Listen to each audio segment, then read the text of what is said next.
बात विश्व स्वास्थ्य संगठन यानी WHO की उस रिपोर्ट की जिसका भारत सरकार ने कड़ाई से खंडन किया है। खंडन इसलिए किया है क्योंकि WHO जैसे बड़े वैश्विक संगठन ने भारत में कोविड की वजह से मारे गए लोगों की संख्या बताने के लिए मैथमेटिकल मॉडल्स का इस्तेमाल किया और ये दावा किया कि भारत में 47 लाख लोग इस महामारी की वजह से मारे गए। WHO की ये रिपोर्ट दावा करती है कि पूरी दुनिया में कोविड संक्रमण की वजह से जितने लोगों की मौत हुई उसके 1/3 लोग भारतीय थे। इसी को आधार बनाकर उसने ये दावा किया कि भारत में मरने वालों की संख्या 47 लाख थी। WHO का ये प्रोजेक्टेड आंकड़ा भारत सरकार के आधिकारिक आंकड़े से करीब 9 गुना ज्यादा है। जी हां, 9 गुना ज्यादा। जाहिर है भारत सरकार गणित के मॉडल्स का इस्तेमाल करके निकाले गए इन आंकड़ों पर सवाल खड़े कर रही है। सरकार ने साफ कहा है कि WHO के आंकड़े किसी भी सूरत में विश्वसनीय नहीं कहे जा सकते हैं। Every death cannot be COVID death. So to say that in India has several times more death as compared to what we are reporting based on some data which has been picked up from sources about the credibility of which is really not known. It is very unfortunate. तो ये बहुत ही दुखद है। जैसा कि अभी आपने सुना, WHO के आंकड़ों पर केंद्र सरकार ने भी नाराजगी जाहिर की है। सरकार का कहना है कि WHO के model, data collection, data source और मेथोडोलॉजी यानी नतीजे पर पहुंचने की प्रक्रिया ठीक नहीं है।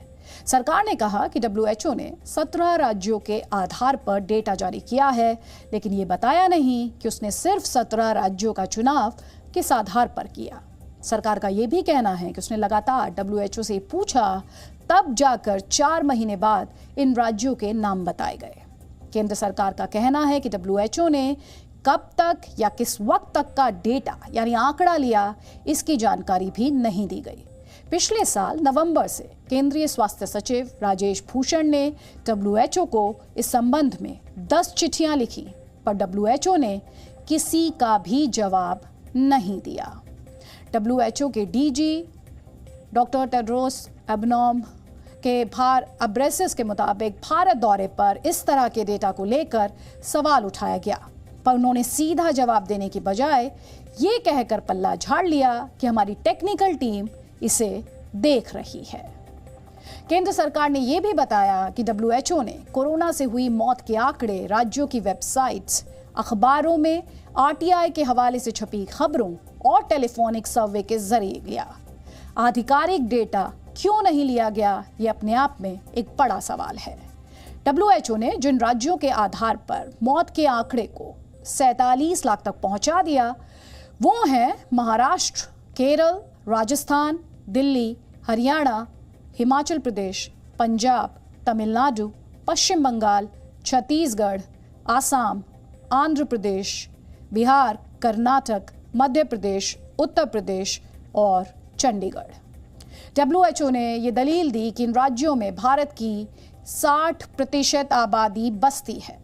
केंद्र सरकार ने WHO के काम करने के तरीके पर भी सवाल उठाए और ये कहा कि भारत में जन्म और मौत की गणना करने वाले एक सिस्टम की बात होनी चाहिए। यहाँ 3 लाख से ज्यादा रजिस्ट्रार और सब रजिस्ट्रार हैं जो सिस्टम के जरिए इस बात का ध्यान रखते हैं कि किस वर्ष कितने लोगों की मृत्यु हुई और कितने बच्चों ने जन्म लिया।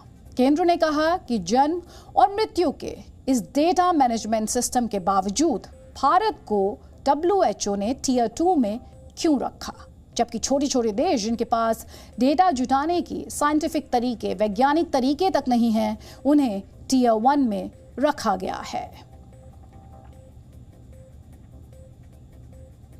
I think India has shown that within the resource constraint, how we manage the whole COVID, how we manage the spread of the COVID, and then vaccination program. People said we will take 5 years to immunize 1 billion population. We immunized within 1 year the whole 1 billion population, and today more than 97% people have received at least one dose.